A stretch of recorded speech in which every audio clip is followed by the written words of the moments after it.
Europe is burning today, and we are yet again on the brink of war.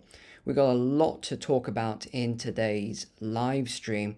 Everything from what is going on the second day of riots in Milan, just unbelievable scenes there, and I'll talk about that a little bit. And then we have the new war threat. It's getting very, very close now. We've had Yvette Cooper of the UK talking to NATO today, just in the last few hours, regarding NATO and Russia going to war. I mean, this is not just spin anymore. This is real. This is what they are talking about, all the way through to Poland now saying any Russian jet that enters the airspace will be shot down. There's a lot to go through. I'm still on the road. I was in Birmingham today. For those of you in the UK, yes, I did make it out alive, just. Interesting video coming up once I've put it all together.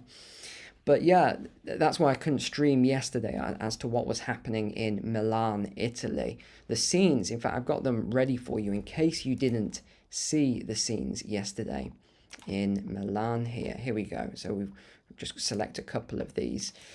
This is the aftermath.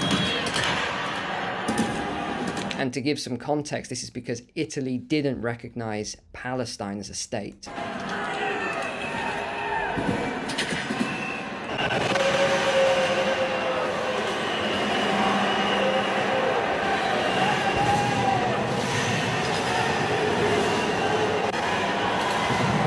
This is chaos.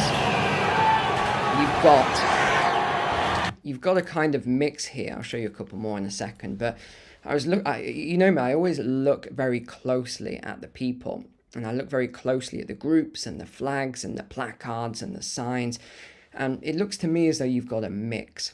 You've got a mix of the sort of very far left groups, your Antifa and your typical liberal groups, the white people, as it were, the wealthy, well-educated white people who are joining these riots now. They're not just protests.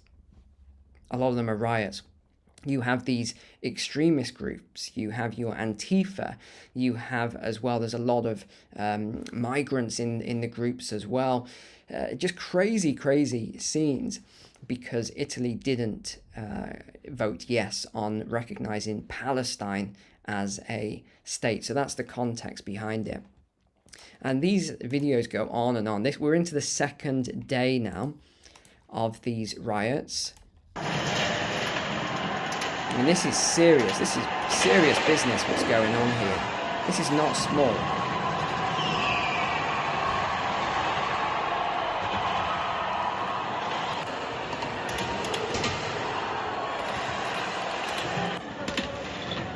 I mean, look at this guy with a scaffolding pole. You can see there's a lot of people here. Look at this.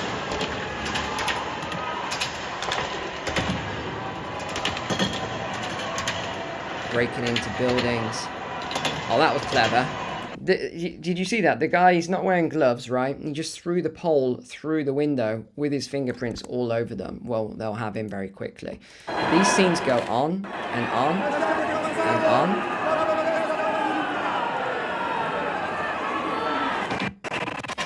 And I really feel as though this is a symptom of what is going on now, not just in Italy, not just in Europe, but I think this is much wider in sort of Western societies. And it's not just about economics. This is societal as well. There's a lot of serious issues come in. And we talked about this back in 2020, and I gave you my sort of forecast, how I saw things playing out from 2020 to 2030. I made the first video on the Great Reset, if you all recall that was banned. I think it hit 500,000 views in a day or something like that, and it was then banned from YouTube. And it's still got 750,000 or more views on that video. And I talked about what I saw coming. I then talked about the mass migration issues and the societal breakdowns that we would see because of the disintegration.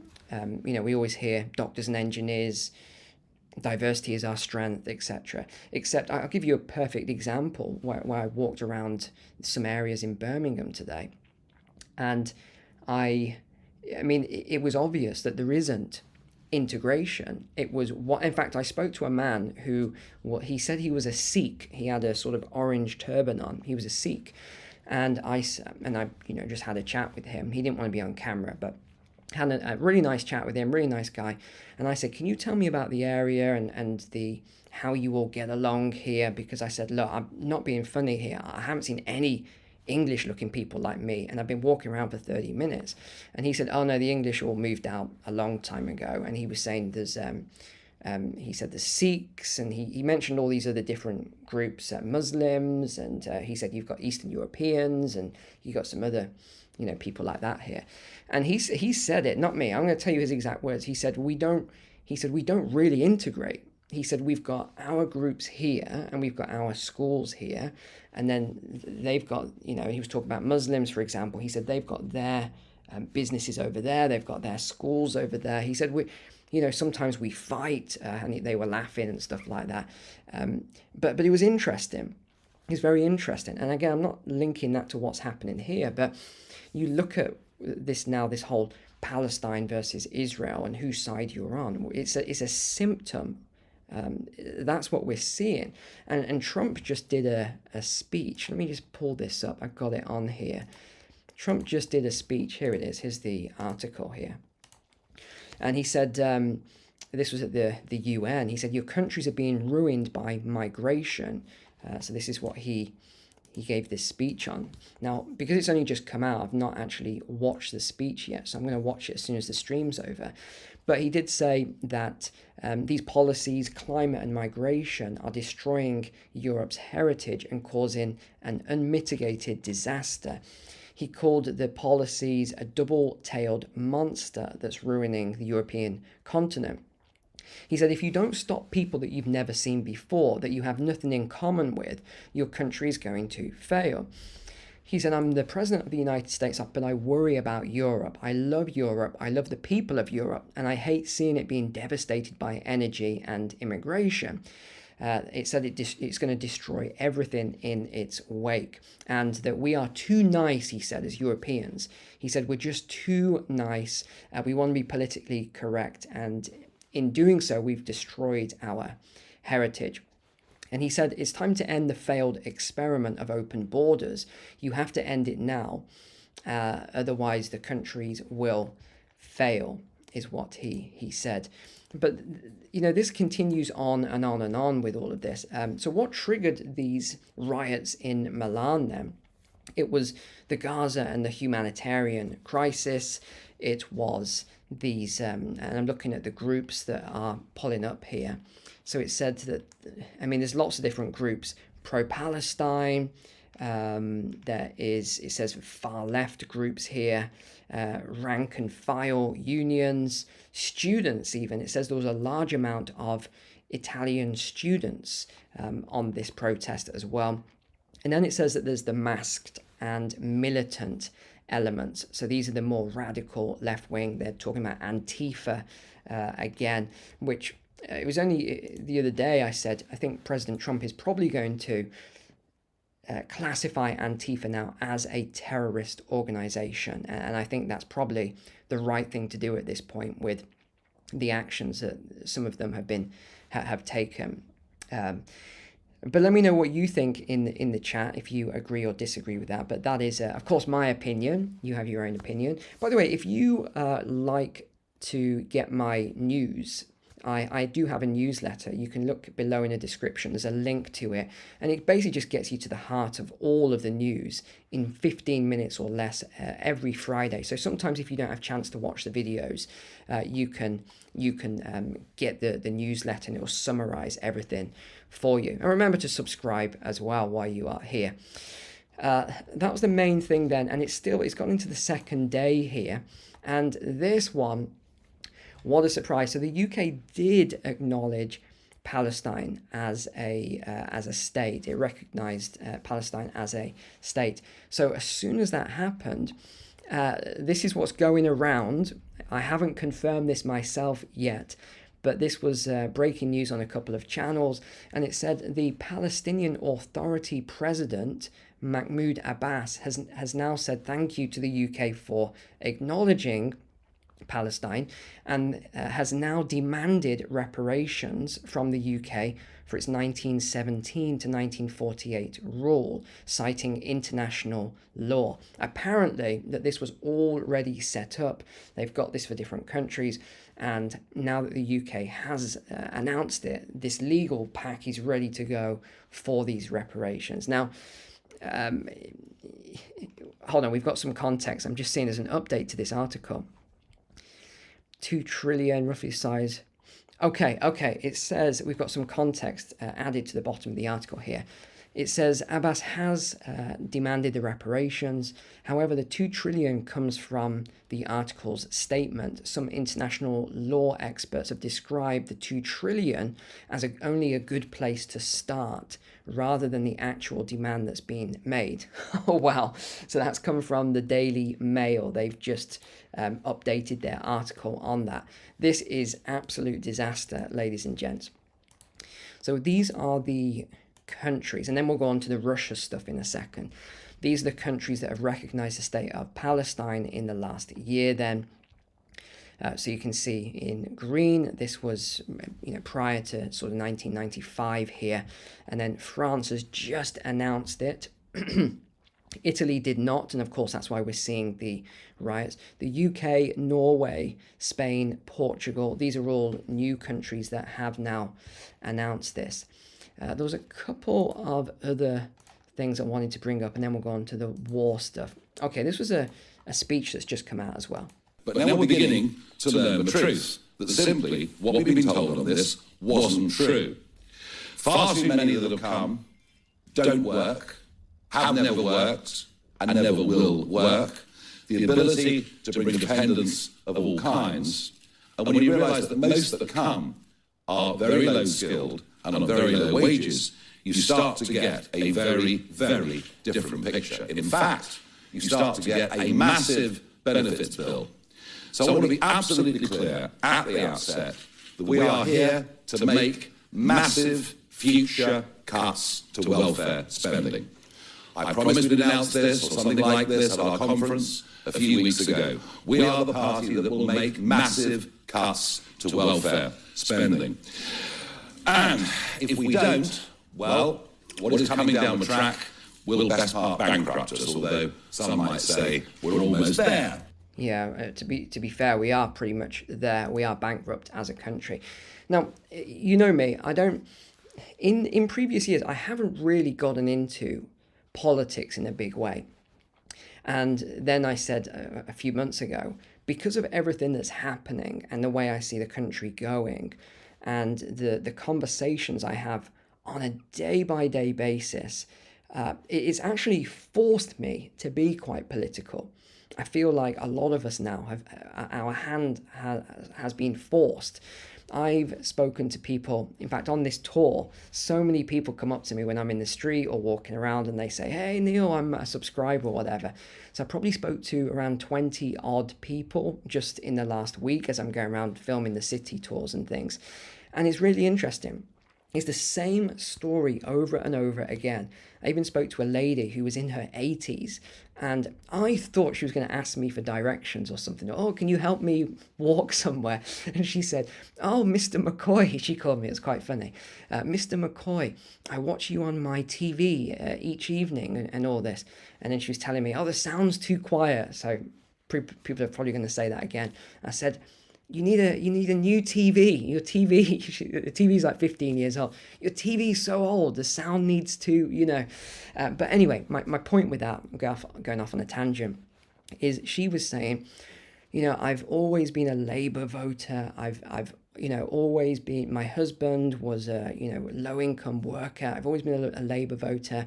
this time around I'm going to be voting for a party on the right. She hasn't decided which one yet. She said, I think I'm going to vote for Reform, but she isn't sure. And it was really interesting. And I said, what are the issues? And it's always the same statement everyone begins with. I'm not racist. I'm not racist in any way. They always begin with that same statement. You'll hear this a lot. And they say, but I'm really scared to go out. There's, I don't know my neighbors anymore. I don't know anyone around me. No one speaks English, blah, blah, blah. And these are the things that people say to me on a day-by-day basis. But because the media has conditioned the populace that anyone who says statements like this is a racist or a right-wing extremist, people are afraid to say this stuff anymore. I mean, I'm not afraid. I say it how I see it, and I share the conversations that I have. And I feel for the people, especially the older people. Always the same thing they tell me. I feel like I've been left behind. I feel like this isn't my country anymore. My husband fought in the military, or my father fought in the war, and things like that. And they just feel betrayed by the government. And a lot of them I speak to, I always say to people, who are you voting for? And a lot of them have been saying Advance, a lot of them have been saying Reform. I haven't had anyone say Conservative or Labour, not a single person. So I don't really believe the numbers that we're getting at the moment. But I'd be interested to know who you're going to be voting for in the next one. Very interesting. But yeah, things are not looking good, my friends. But I do feel as though what happened 2 weeks ago now, was it last week or 2 weeks ago, with Charlie Kirk? I feel like that was a big tipping point. And I feel as though a lot of people that were on the fence have stepped over the fence now. They've thrown their hat over the fence, and now they've climbed over to get their hat. That's what I feel has happened. I feel a lot more people have become stronger in their faith as well. Obviously, Charlie Kirk was a Christian, as am I. I think many of you watching also believe that. That's our faith. And I feel like a lot of people now have become a lot stronger in their faith as a result as well. And I think that's sort of shaking things up, because people are becoming even more sort of conservative, moving over to the right. And we're seeing some of the crazy stuff that's occurring now.